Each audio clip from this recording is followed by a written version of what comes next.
350 years ago, a fictional man was born on paper. The name Don Juan was scratched on a manuscript by a Spanish monk, and the legend of a great lover was born.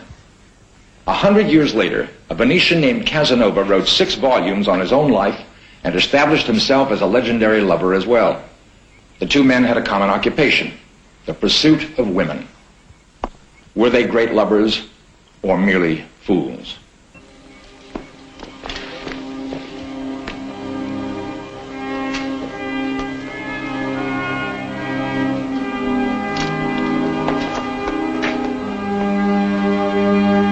Through the ages, legends of love and lovers have captured the imaginations of storytellers and their audiences. Platonic lovers, selfish and selfless lovers, star-crossed lovers, all have had their expression in music, drama, literature, and dance.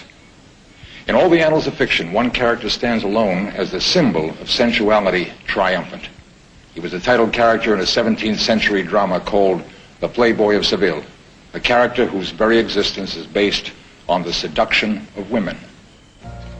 In the story, he was a nobleman, handsome, intelligent, and cynical. His list of female conquests totaled 1,003. When warned that someday he would pay for his lust, he would answer, "There's plenty of time for that." His name, Don Juan.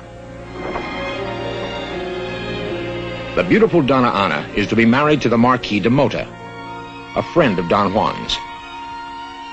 Tonight she's expecting a visit from her future husband. Don Juan has intercepted her invitation, and in the darkness is planning to enjoy her favors. At this moment, he is under royal order of banishment for a similar affair. This is his way of having a last bit of sport before leaving Seville. Was this an act of love, or simply a cruel deception?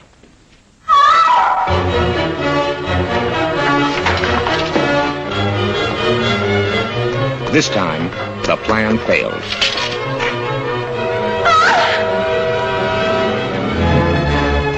Donna Ana's screams awakened her father, the illustrious commander of the Order of Calatrava.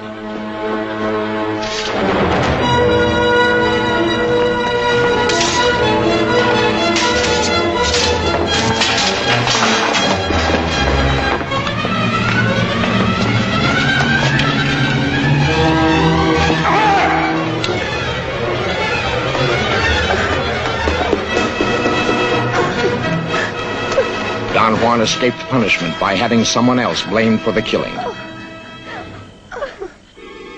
The soul of the commander would seek its vengeance. A statue erected to honor Don Juan's victim came to life and invited him to dinner. The meal was elegantly served and the conversation was friendly.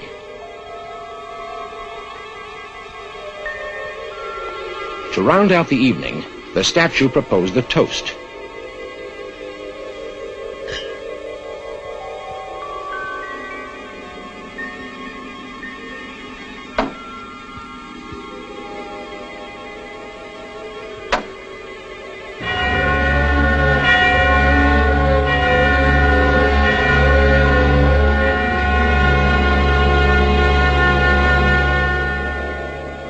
Although it was a murderer that went to hell for his sins, the legend of a great lover was born.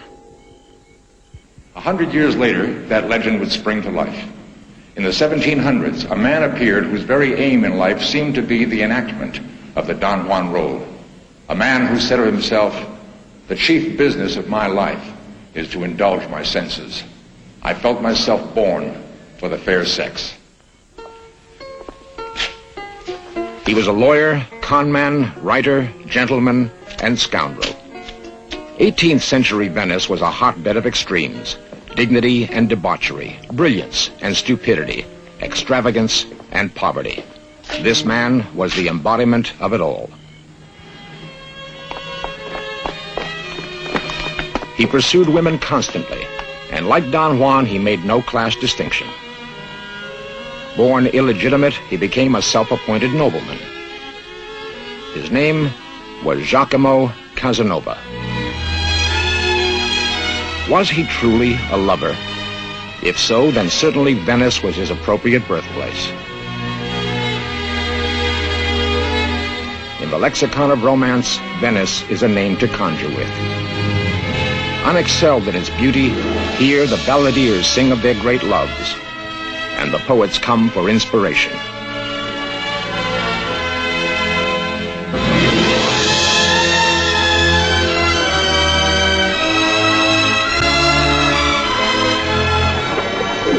Here Casanova lived by his wits, dabbling in Kabbalah, an ancient mysticism invoking the powers of God and the cosmos.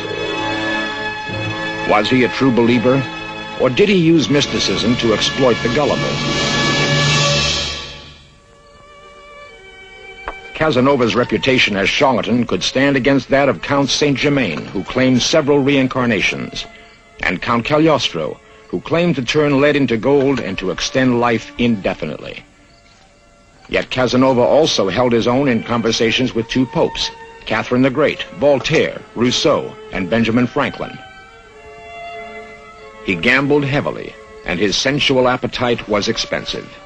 Under constant financial pressure, he used various talents and schemes to replenish his purse, but his profits were soon squandered.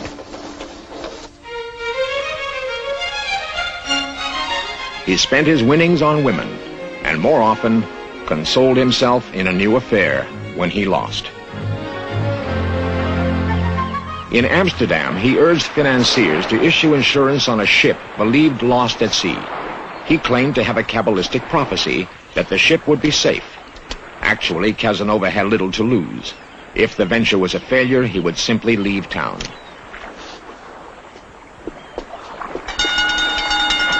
The ship turned up safely. Sir Thomas Hope, believing in Casanova's mystic knowledge, had taken the gamble. Hope profited handsomely. He shared his profits with Casanova and offered him a substantial business position. Why did he refuse? Was he insecure about his talent for magic, fearful that failure in future prophecies might expose him as a fraud? Or was it because he was about to embark on his most larcenous and erotic adventure?